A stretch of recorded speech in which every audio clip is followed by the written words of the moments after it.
Disappearance of Sherri Papini. A blonde supermom vanishes on a jog, sparking a national manhunt. Chained, branded, and rescued weeks later, her harrowing tale of Latina kidnappers captivates America, until detectives uncover a web of lies, secret boyfriends, and a shockingly racist ruse. This is the story of Sherri Papini, the woman who faked her own abduction, betrayed her family, and became the ultimate victim until her mask slipped. Welcome to True Crime Spectrum, where shadows whisper and mysteries unravel. Before we begin, don't forget to like, subscribe, and hit the bell to stay updated on the darkest corners of human nature. Now, let's dive into a story that blurred the lines between victim and villain.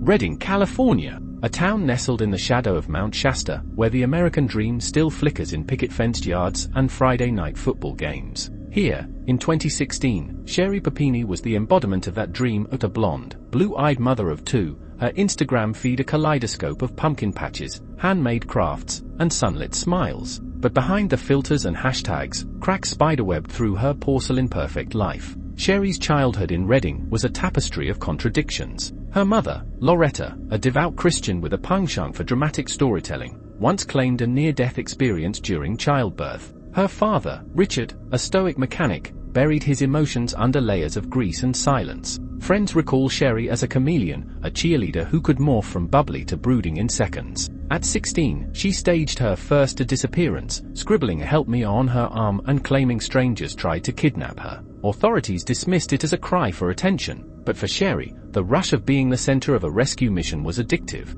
Fast forward to 2016. Married to Keith Papini, a Best Buy manager with a boyish grin, Sherri's life seemed idyllic. But whispers lingered. Neighbors noticed her obsessive neatness, the way she'd scrub her driveway at dawn or rearrange Christmas lights for hours. Keith, though doting, grew distant, buried in work to escape her suffocating need for perfection. Their marriage, once a fairy tale, had become a silent battleground. Then came November 2nd. A misty morning, a jogging route she'd run 1,000 times. A disappearance that would unravel a family, divide a town, and expose the rot beneath America's obsession with victimhood. 2 p.m. Keith Papini checks his phone. No reply. For 30 p.m. he calls the police. By nightfall, Redding is a storm of flashing lights and frayed nerves. Sheriff's Deputy Greg Kent, a 20-year veteran with a walrus mustache, coordinates search teams. Helicopters carve grids in the sky. Bloodhounds sniff Sherri's pink jogging top, their barks echoing through the woods. Volunteers, teachers, firefighters,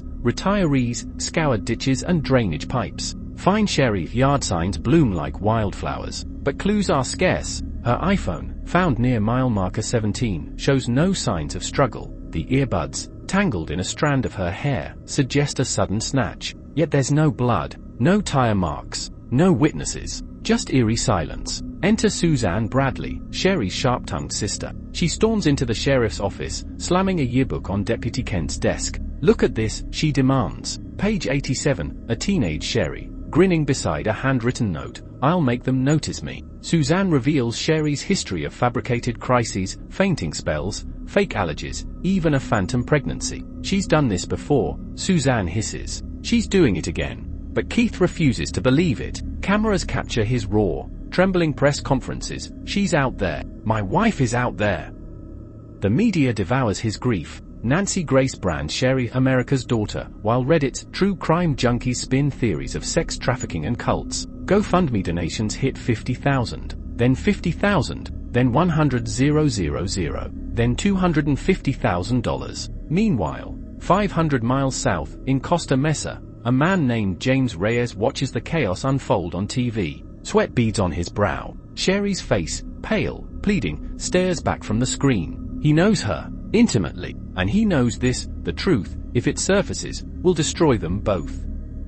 November 24, 2016, Thanksgiving Day. A trucker spots a figure chained to a highway sign near Yolo County. It's Sherri, alive. Her 5 feet 4 inches frame weighs 87 pounds. Her hair, once waist-length and golden, is hacked into a jagged bob. A burn mark, later revealed as a clumsily etched Exodus 21 verse 16 mars her shoulder. She whispers her story to paramedics, 2 Hispanic women in a dark SUV, masks hiding their faces, torturing her for white privilege. The nation erupts. Headlines scream a miracle on Highway 5. Dr. Phil books Sherri for a tearful interview. The Papini family's GoFundMe surges to $400,000. But in the shadows, detectives grind their teeth. Sheriff's Captain Eric McGreeny, a bear of a man with a bullshit detector honed in Afghanistan, notices inconsistencies. Sherri's brand matches the initials of an ex-boyfriend. Her injuries, superficial cuts, no broken bones, clash with 22 days of alleged torture.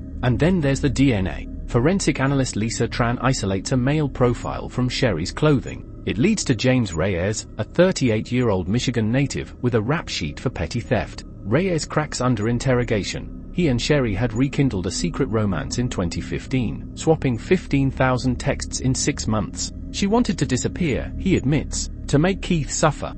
The plot thickens. Sherri had planned the hoax for months. She'd rented a burner phone under the alias Lacey Smith. She'd starved herself, using YouTube tutorials to mimic captivity wounds. She'd even staged clues, a torn shirt, a cryptic note to misdirect search teams. But her fatal mistake?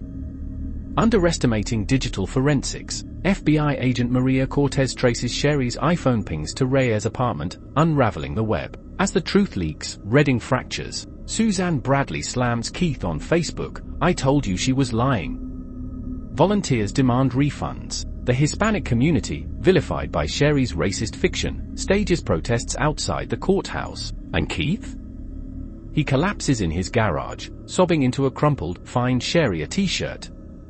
March 3, 2022. FBI agents swarm the Papini home. Sherri, now 39, is cuffed in her kitchen, her hand still dusted with flour from baking a welcome home of cookies. The charges? Mail fraud, false statements, identity theft, but the real crime, prosecutors argue, is the betrayal of trust in her family, her town, and every true victim of abduction. The trial is a circus. Forensic psychiatrist Dr. Lila Voss testifies, Sherri suffers from factitious disorder imposed on self, a compulsion to fake illness for sympathy. Her childhood, marred by her mother's own attention-seeking antics, normalized this pathology. Defense attorney Michael Carter counters, she's no criminal. She's a broken woman who never learned to ask for help. The evidence is damning. Prosecutors play Sherri's jailhouse calls, a symphony of narcissism. I'm a survivor, she tells Keith. They'll make movies about me. Keith, now gaunt and grey, files for divorce. Their children, Violet and Tyler, are sent to live with Loretta, who insists Sherri is possessed by demons. In a twist, Reyes, granted immunity, takes the stand. He recounts their affair in lurid detail, secret meetups in Motel 6, Sherri's obsession with true crime podcasts, her chilling mantra, pain is power. The jury recoils as he describes carving the brand, her botched attempt to mimic her ex's tattoo. She wanted it to look real, he mutters, but she screamed when I touched the lighter. Verdict, guilty. Sentence, 18 months. As Sherri is led away, she locks eyes with Keith. You did this, she hisses. You made me invisible. The courtroom erupts. The judge slams his gavel, and outside, the Papini home, once a shrine of hope, is vandalized with red paint, liar. But the scars run deeper. The Hispanic community, scapegoated for Sherri's lies, battles PTSD. Every traffic stop, every sideways glance, it's her face they see, says activist Rosa Mendez. True crime forums implode, users deleting accounts in shame. And Keith?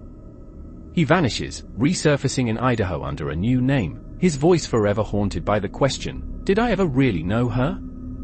Today, Sherri Papini is inmate #93487-097 at FCI Dublin, a federal prison in Northern California. Her days are a monotony of cafeteria lines and laundry duty. Nights, she writes letters to Keith, pleading, raging, bargaining, that he returns unopened. Her children, now teens, visit once a year, their conversation stilted, their eyes avoiding hers. But the ripples of her hoax stretch far beyond prison walls. In Redding, that's Find Sherri signs are now mulch. The GoFundMe money?